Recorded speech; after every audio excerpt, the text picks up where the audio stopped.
Hello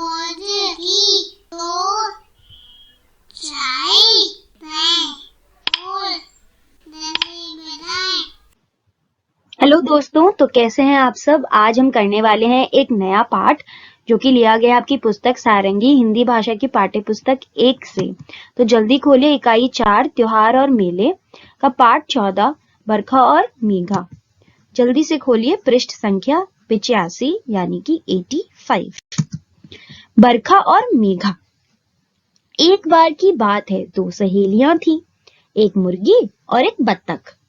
मुर्गी का नाम था मेघा, बत्तख का नाम था बरखा। तो ये रही मेघा और ये रही बरखा। उनके 3-3 बच्चे थे। ये रहे 3 बच्चे मेघा के और ये रहे 3 बच्चे बरखा के। वे सब मेला देखने दूसरे गांव जा रहे थे। तो ये सब कहाँ जा रहे हैं तैयार होकर? मेला देखने, वह भी दूसरे गांव। रास्ते में नदी आ गई। मेघा ने कहा, हम नदी कैसे पार करेंगे, हम तो डूब जाएंगे। तो मेघा और मेघा के तीनों बच्चों को तो तैरना आता ही नहीं है, तो वह नदी कैसे पार करेंगे। बरखा ने कहा, हम सब तैर कर नदी पार कर लेंगे। मेघा ने पूछा, वो कैसे। अब देखो तो बरखा के बच्चे भी छोटे हैं, लेकिन है तो बतख, शायद वो तैर सकते हैं। और बरखा तो बिल्कुल तैर सकती है, लेकिन मेघा और मेघा के बच्चे तो मुर्गियां है ना, वह कैसे तैरेंगे। और बरखा बोल रही है कि सब तैर लेंगे, वह कैसे। बरखा ने सबको पास बुलाया और अपनी जुगत बताई। सब खुशी से उछल पड़े, हुर्रे। वे सब नदी पार कर गए। तो क्या जुगत चलाई। देखो देखो, बरखा ने अपने सारे दोस्तों को बुला लिया है और उनकी पीठ पर कौन सवार है? मेघा के बच्चे। और इसी प्रकार उन्होंने नदी पार कर ली। बातचीत के लिए प्रश्न 1 है, मेघा और बरखा ने बच्चों के साथ नदी कैसे पार की? मेघा और उसके बच्चों को तैरना नहीं आता था। बरखा के दोस्तों की सहायता से उन सब ने नदी पार कर ली। प्रश्न 2 है, मेघा और बरखा के बच्चों ने मेले में क्या क्या किया होगा? उसका उत्तर, मेघा और बरखा के बच्चों ने मेले में बहुत झूले झूले होंगे, स्वादिष्ट चीजें खाई होंगी और नए नए खिलौने खरीदे होंगे।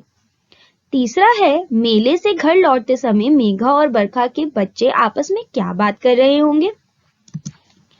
मेले से लौटते हुए वह ये बात कर रहे होंगे कि उन्होंने मेले में कितने मजे किए। और चौथा प्रश्न है, मेला आपके घर से कितनी दूर लगता है, आप वहां कैसे पहुंचते हैं? तो मेला मेरे घर से बहुत पास में लगता है, हम वहां तक पैदल ही पहुंच जाते हैं। और 5वां यानी आखिरी प्रश्न इस पाठ का है, नीचे दिए चित्र को देखिए और गिनकर बताइए कि मुर्गी और बतख के कितने कितने बच्चे हैं।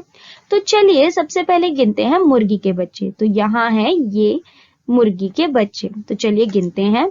ये रहा पहला बच्चा, ये रहा दूसरा बच्चा और ये रहा तीसरा बच्चा। यानी कि मुर्गी के हैं कुल 3 बच्चे। कितने बच्चे हैं? 3 बच्चे। अब गिनते हैं बतख के बच्चे। तो ये है जो बचे हैं ना अब यहाँ, ये हैं बतख के बच्चे। तो चलिए गिनते हैं। ये रहा पहला बच्चा, ये रहा दूसरा बच्चा और बतख का तीसरा बच्चा है ये है। और कोई बच्चा है?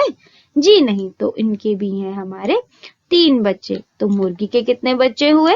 3 और बतख के भी 3। मिलते हैं अगली बार एक नए पाठ के साथ जिनकी सारी क्रियाकलाप हम कर लेंगे।